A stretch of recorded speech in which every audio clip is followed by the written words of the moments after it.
Bismillahirrahmanirrahim. Elhamdülillahi Rabbil alemin. Vessalatu vesselamu ala nebiyyina Muhammed ve ala alihi ve ashabihi ecma'in. Esselamu aleykum ve rahmetullahi ve berekatuh. Hürmetli din kardeşlerim. Allah'ın rahmeti bilen mine biz indi 14. Ramazan gününde şuşu tapşırılarımızı devam etimiz. Allah subhanahu ve teala özünün rahmetin berseydi, tutkan oratlarımızı kabullardan kılsaydı, kalgan günlerini degin İsenlikte selamet kiliş tutup çıkarga nasip etseydi, hem Allah Teala barşalarımızga hayırlı ömürler berip, bu Ramazanlığına tugul, kilesi küp Ramazanlarını isenlikte, iminlikte karşı alıp, Allah'a gıybelette ötkərge nasip etseydi. Ramazan ayında köngül gıybedetlerine qağılışlı bulgan tağı bir meselege toxtalıp gitesim kilem, ol da bulsa sabırlık. Sabırlık, biz indi özümüzün Ramazan ayının başında, Ramazan urazası turuna söylegende ayttık, Ramazan ayı ol sabırlık ayı deyip. Çünkü koy bir hadislerde degin kilem, ol uraza ayı hem sabırlık ayı. Hem nerse ol sabırlık? Sabırlık ol özünü tıyu, hapsun nefs. Özünü tıyıp kalabilir.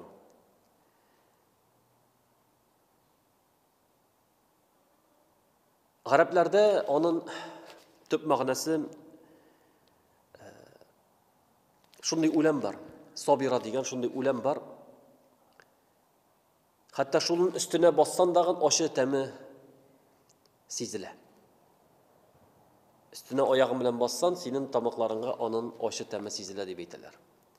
Yani sabırlık sözü şuşu aşılıkka beyle. Yani şuşu aşılıkka tüze bilu. Yani ol jingil tugul. Ol nefiske jingil tugul. Ol tenge jingil tugul. Bunu her birimizdegin anlayız hem her bir bu halkta, millette, diyerlik taralgan, hatta bizning halkta dagın şunday aytim var. Sabırlıkның tübü sarı altın deb aytilar. Yani sabır etken kişi muradına erişer hem ahırı onun hayırlı bular. Şunun için Allah Teala Kur'an'da bir küp orunlarda sabırlıkını turunda aytdı. Hem ulu derecelerge erişi turunda aytdı. Hatta tefsir galimler aytdı Kur'an'da 90 orunda sabırlık turunda aytıladi. Hem in küp ecir savablar dağın sabır etüşlerge ezerlengen Allah Rabbimiz aytdı. İnneme yuvaffas sabiruna ecrahum bi gayri hisab. Sabır etüşler ecir savabını hesapsız alırlardı.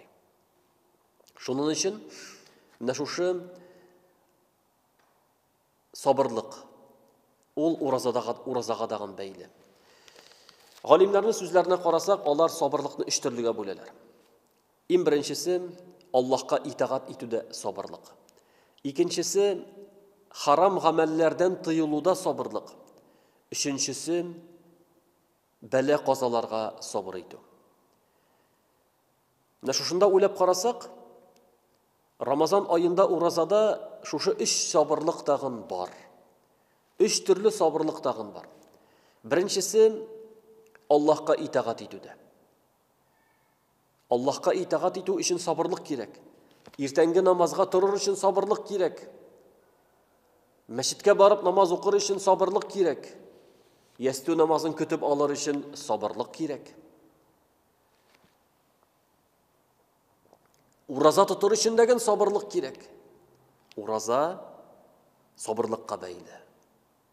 Oşam işi, içmişi turu, tıyılıp turu, özünü haramlardan tıyu, ol dağın sabırlıkka beyli. En birincisi itaatlilikке, eyindi haramlardan tıyılu için degen sabırlık gerek. Yani senin nefsin haram aybirge, qorarga, siylerge, tыңlarga, haram işni işlerge, kimdir temeki tartırga yarata, kimdir başka türlü bozuk işlerge yarata, nefsi tartıla. Sen sabırlık bilen tıyasın. Özünü tıyasın, çünkü Allah Teala onu tıydı. Sen Allah'ın kulu bulgaç, haram aybirlerden tıyılasın. Nefisinin kulu tugil. Çünkü nefis ol zayıf. Şeytan ol zayıf. Allah Teala şeytanın mekirligi zayıf buldu dedi. Зәгыйф ул шайтан. Әзрәк кенә кеше юк дип әйтә икән, сабырлык күрсәтә икән, ул шигенә. Нәфес тәген шигенә. Фақат әзрәк кенә тыйлыкны күрсәтергә кирәк. Менә без Рамазанда бит. Нәфеснең ашыйсы килә, нәфеснең ишәсе килә. Ә кайчан син аңар әйтәсен? Мин ураза тотам. Аллаһның фарызын үтим. Мин тыйылып торам дип син нәфсеңгә карар куйдың, инде ул шигенә. Инде синдә Аллаһның рәхмәте белән көч пәйда була. Син шулай итеп җиңәсең. Шуңа күрә менә бу Рамазан аендагы ураза ул безне өйрәтергә тиеш үзебезне тәрбияләргә. Харамнардан тыйылырга, уразаның төп максаты харамнардан тыйылырга өйрәнергә. Чөнки Пәйгамбәрбез саллаллаһу алейхи ва саллям әйтте: "Мин кушкан әйберләрне булдыра алганча үтәгез" диде. Ә тыйган әйберләрдән тыйлыгыз дип әйтте. Пәйгамбәрбез тыйган әйберләрдән тыйылырга тиешлебез. Аллаһ Тәгалә тыйган әйберләрдән тыйылырга тиешлебез. Аллаһ Тәгалә хамырны, аракыны харам кылган икән, мусульман кеше аңар кагылырга тиеш түгел. Урлауны яки башка төрле харам эшләрне тыйган икән, мусульман кеше тыйылырга тиеш була.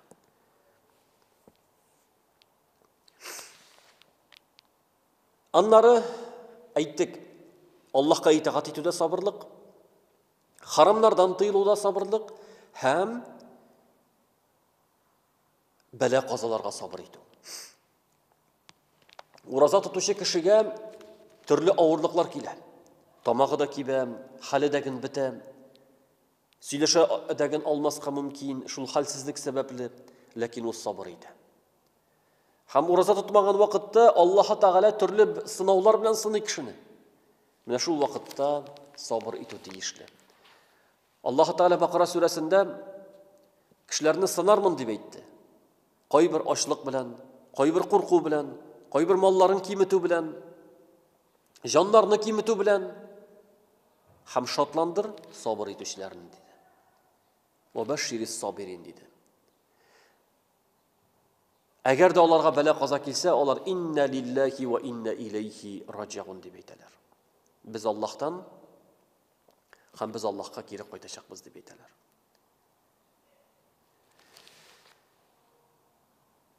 Әгәр дә кеше шулай сабыр итсә, Аллаһ Тәгалә аңар әҗр саваплар бирә. Шушы аңлашылса, ягъни әйттек, Коръәндә бик күп мисаллар сабырлык буенча. Хәтта галимнәр әйтәләр: "Бис-сабри вал-яқин таналу имамату фид-дин" дип. Әгәр дә кеше сабыр итсә, һәм чын күңел белән ышанучы булса, ул зур дәрәҗәләргә ирешә. Башкаларга үрнәк дәрәҗәсенә ирешә ала. Чынлап тагын, максатка ирешкән кешеләрнең иң беренче урыннарында аларның тырышлык һәм сабырлык ята. Алар шушы тырышлыклары белән, сабыр итүләре белән, үзләренең йокыларын киметеп, вакытларын тәртипкә салып, максат куеп эшләү белән алар дәрәҗәгә, нәтиҗәләргә ирешәләр. Ә инде җәннәткә барырга теләгән кеше, бу дөньяда бәхетле булырга теләгән кеше, бу дөньяда башкаларга үрнәк булырга теләгән кеше, ягъни үрнәк булу, әти буларак, әни буларак, балаларын каршында, җәмгыятьтә, туганнар арасында үрнәк булу, имамы дип атала. Диндә үрнәк булу, менә бу әлбәттә җиңел генә ирешеп булмый. Тырышлык белән ирешеп була.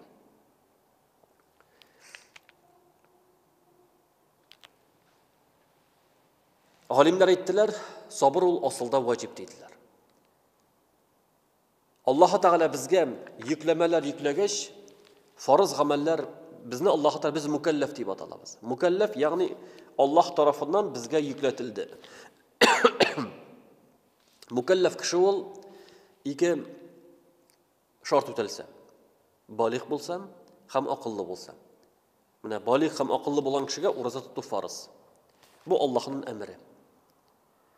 Аны тотыр өчен мәшәкать, син үзеңне мәҗбүр итәргә тиеш, сабыр итәргә тиеш буласың. Mükellef kişiye 5 vakit namaz oku farz. Onda dağın meşakkat var. Onda dağın meşakkat var. Vakit tabarga kirek, işte bulganda bölünürge kirek, taharet alırga kirek, ertengi namazga turga kirek. Ayyi meşakkat var. Lakin ol cennetke alıp baratığan amel. Peygamberimiz sallallahu aleyhi ve sellem aytdi: "Huffetil cennetu bil mekarih" dedi. Cennet ağırlıklar bilen, meşakkatler bilen kaplanıp alındı dedi. Cehennem kirisinçe huffetin naru bis şehvet dedi. Cehennem kaplanıp alındı şehvetler bilen. Kişinin tilekleri bilen. Alimler aytdiler, cennetke kiruşi kişi meşakkatsiz cennetke kire almaydılar. Onun turmuşunda meşakkat bulurga tiyiş. Yani şu ibadetlerini başkarganda meşakkatsizgine bulmuy. Ertengi namazga jay kuni turga jingil tugil. Sen özünü mecbur itesin. Özünün bilen küreşesin. Eğer degen meşitte okur için onlar ayrım kış kirek. Meşitke barasın, namaz okuysın. Yani ruhsat etilgen vakitlarda deb aytasim keleyindi. Uroza tutasın. Seherge turasın. Aşıysın. Yani irtuk turup mesela seher vaktinde. Mında kış kirek meşakkatlik. Jingilgine tugil. Haramlardan tıyılasın. Haram sevdelerden tıyılasın. Jingilgine prosentka alırga yaki tıyılgan yol bilen birer aybirini alırga jingil bulurga mümkün. Ribaga kirmişi. Yani halal yol bilen ribaga kirmişi. Haramga katlaşmışı. Sen özünün işini alıp baraga tırışasın. Sevdenini alıp barasın. Onda meşakkat var. Onda meşakkat var. Lakin Allah Teala onda bereket bire. Eğer degen sen şu meşakkatini sabır etip küteresin iken Allah Teala senin turmuşuna bereket bire. Allah Teala senin gününge bereket bire. Ertengi namazını okugansan iken günün joylu bulaşak. Günün jingili bulaşak. Allah Teala bereket birecek. Eğer degen halal yol bilen maşina alasın iken yaki başka türlü gerekli yaraklı halal yol bilen alasın iken onun bereketi bulaşak. Haram yolunun onun bereketi bulmayacak. Şunun için Müslüman kişi şu aybirini iste tuturga tiyişli. Yani uraza ayı bizni şunlar üretirge tiyiş. Ayı meşakkat var, ağırlık var. Lakin eğer degen kişi sabır eteyken şu sabırlığı bilen inşallah muradına erişem. Hem Allah subhanahu ve teala sabır etüşlerge aytganimcha isepsiz, hesapsız ecir savaplar hazırladı. Barşalarımızga Allah subhanahu ve teala şu sıfatka iyi bulup Allah'ın ecir savaplarına erişirge nasip etsin. Hazır indi gadatdagicha biz Kur'an'ın qaybir surelerine tefsirini biruni devam edemiz. Biz indi o'tgan topshiriqda Vodduha suresine ma'na biruni tamamladık.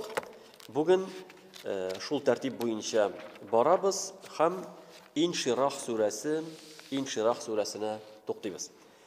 Allah Rabbimiz bu sureni indirdi Mekke'de. Bu Mekke'de birinchi ingan surelerinin birisi.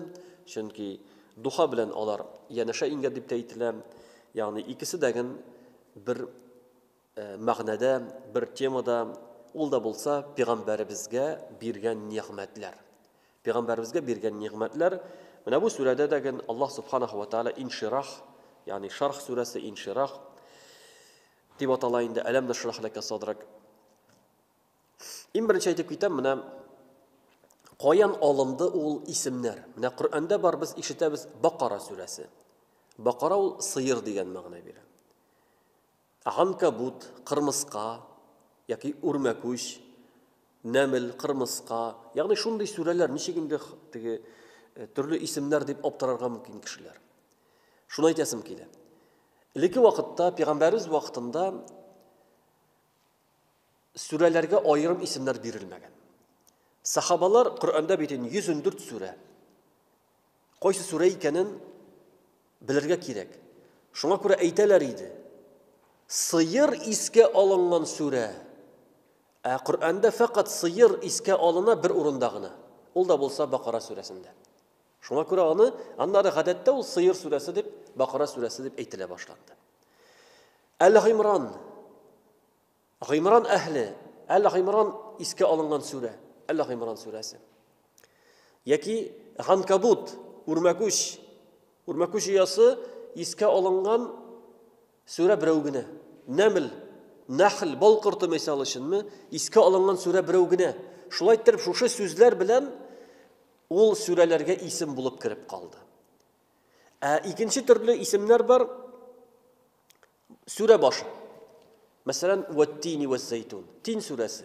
Vedduha. Duha suresi. Yani qoys birinci ismi, birinci sözü şul sure bilen ataldı. Hem başka türlü mesela İhlas suresi misal için onun indetigi ma'nosine qarab aytildiğinde ol İhlas. Kul huvallah suresi. Çünkü ol İhlas, çünkü anda bir Allah Teala'ga birlev turunda aytila. Şuna ko'ra uni İhlas deb atadılar. Yani Halimler ol vaqtda sahabalar, tabiinler nişik etip şu surelerini ataganlar, şundan ol surelerge isimler berilip qalındı. Qoy bir vaqtda qoy bir surelerin bir neçe ismi degin aytila. Mana masalan Alam nashrah laka sadrak suresi bunda indi ma'nosini olganlar inşirah sözü ol aşu ma'nosi. Yani Allah Teala biz senin ko'kragingni ochmadik mını degan oyatga tayanib, şu isimni berganlar. Şuna ko'ra İnşirah surasi ol 8 oyatdan tura, ham ul Makkada ingan suralardan birisi. Endi Makka ham Madinada ingan sura to'g'risida aytsak, Peygamberimiz sallallohu alayhi ve sellem 13 yıl Makkada yaşadı. 10 yıl Medine'de yaşadı. Yani barlık peygamberlik şuru 23 yıl buldu. Peygamberlik şuru 23 yıl buldu. Şunun 13 yılın Mekke'de, 10 yılın Medine'de yaşadı. Mekke'de yaşayan şurada yani hicretke hatlik, koşup gitken şeye hatlik, Mekke'den Medine'ye koşup gitken şeye hatlik, ingen sureler Mekke'de ingen sure diye batala. Eğinde Medine'ye koşup gitken sureler, yani Medine'ye koşup gitkeş ingen sureler, ol indi Medine sureleri diye batala. Hatta Peygamberimiz mesela Medine'de yaşayan vakitte hacga gelip Mekke'ye gelse degin, şul vakitte sureler inse degin, ayetler inse degin, ol barabir Medine'de ingen diye atala. Medine'de ingen sure diye atala. Şunun için ne bu Mekke suresi hem Medine suresi şuşunday ayırma. Şuşunday ayırma şunu bilge gerek. Hemen de elbette ayırmaları zor. Mekke'de ingen sureler alar kıskarak, onda kubrak akide meselesi, edep ahlak meselesi, kıyamet günü, ölüm tirilmek meselesi ko'tariladi. Endi Medine sureleri uzunroq, ayetleri da uzunroq.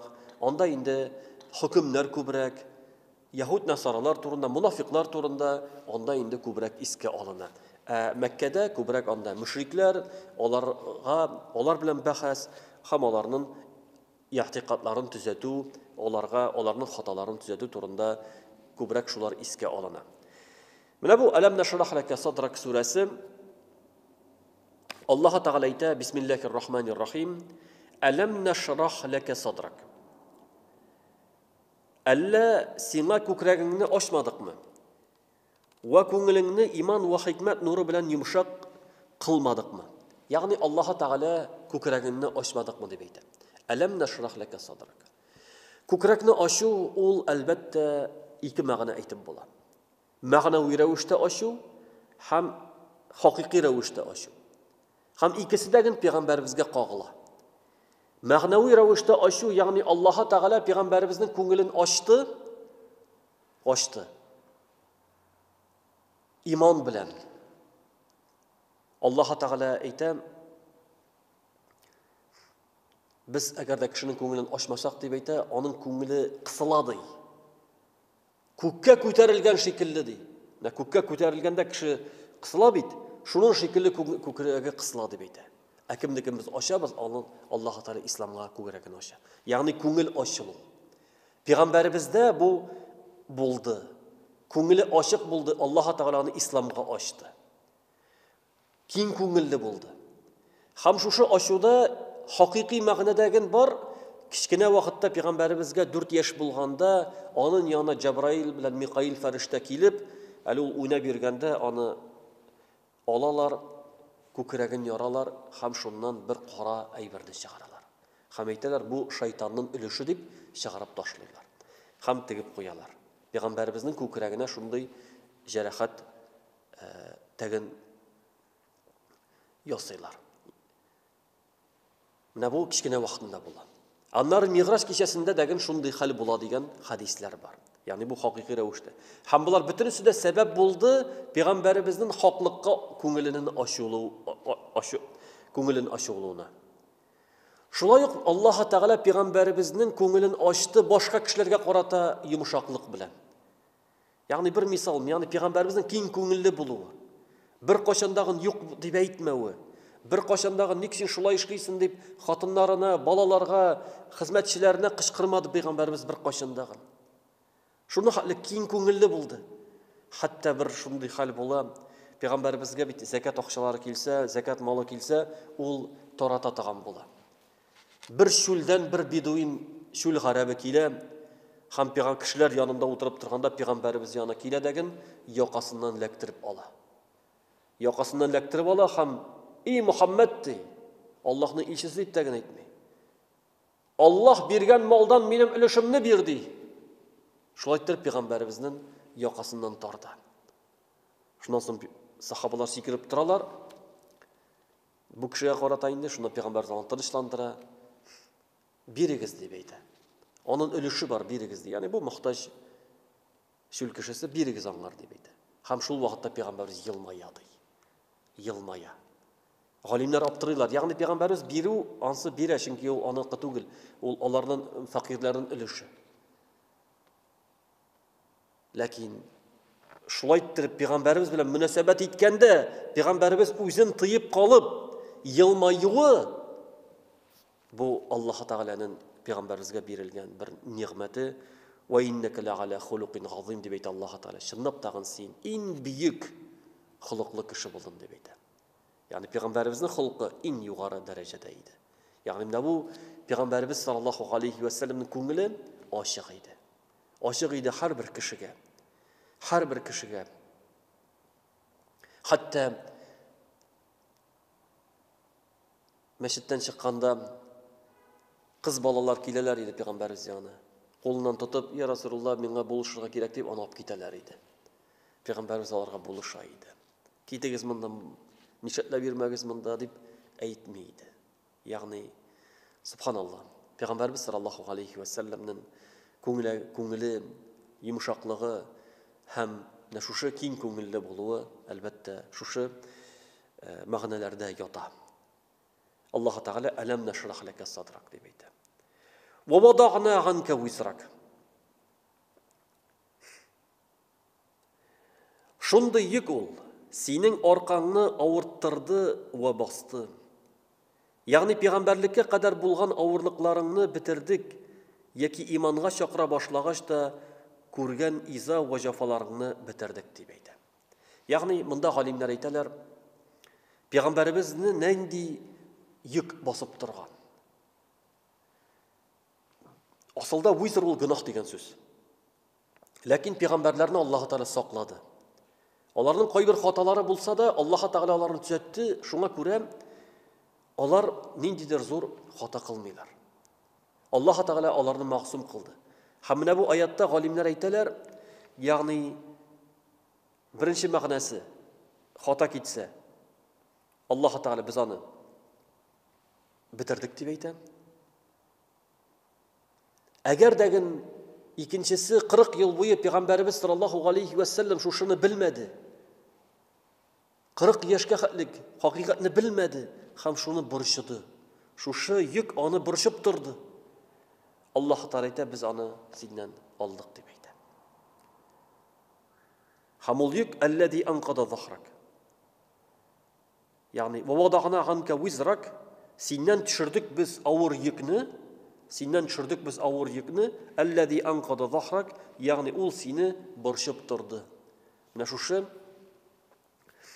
Аллаһ Тәгалә пәйгамбәребездән шушы йөкне. Аннары икенче аятта бар, Аллаһ Тәгалә әйтә, Biz seni гафу иттек дип әйтә. Алдагы һәм булачак хаталарыңны гафу иттек дип әйтә. Ягъни Аллаһ субханаһу ва тааля пәйгамбәребезне пак кылды. Пәйгамбәрбез хатадан пак.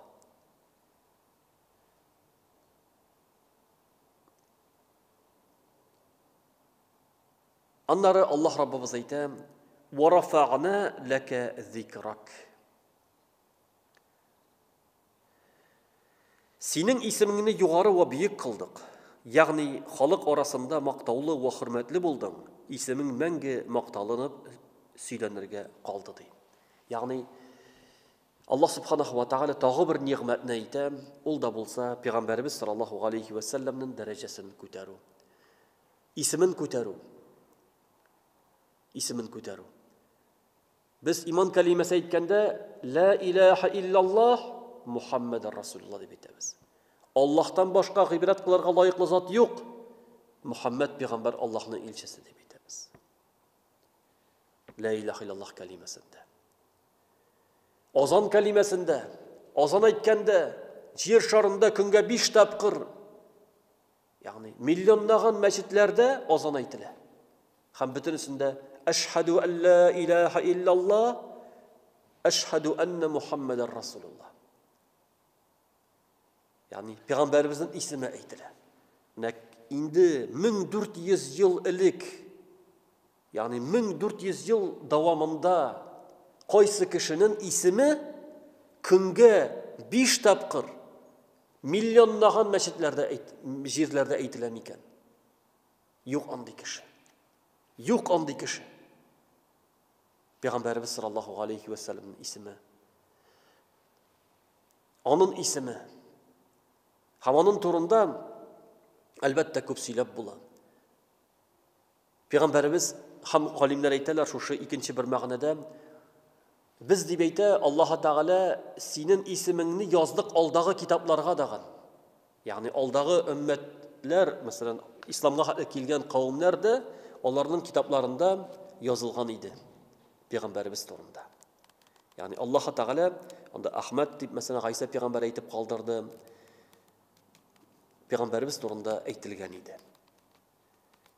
Бу дагын Аллаһ Тәгалә Пәйгамбәрбез саллаллаһу алейхи ва сәлләмне югары дәрәҗәләргә күтәрүгә бер мәгънә булып тора. Шуның өчен менә Аллаһ субханаһу ва тааля шушы сүрәнең башында Духа сүрәсендә Пәйгамбәрбезгә нигъмәтләрне санаган шикелле, шушы сүрәдә дәге нигъмәтләрне санауны дәвам итте. Күкрәкне ачу турында әйтте. Хаталарны, гынахларны җилкәдән алып ташлау турында әйтте. Һәм дәрәҗәне, исемен, Пәйгамбәрбезнең исемен күтәрү турында әйтте.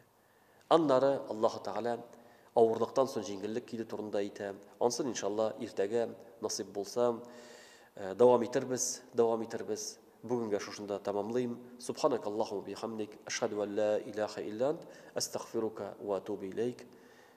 Ассаламу алейкум ва рахматуллахи ва баракатуһ.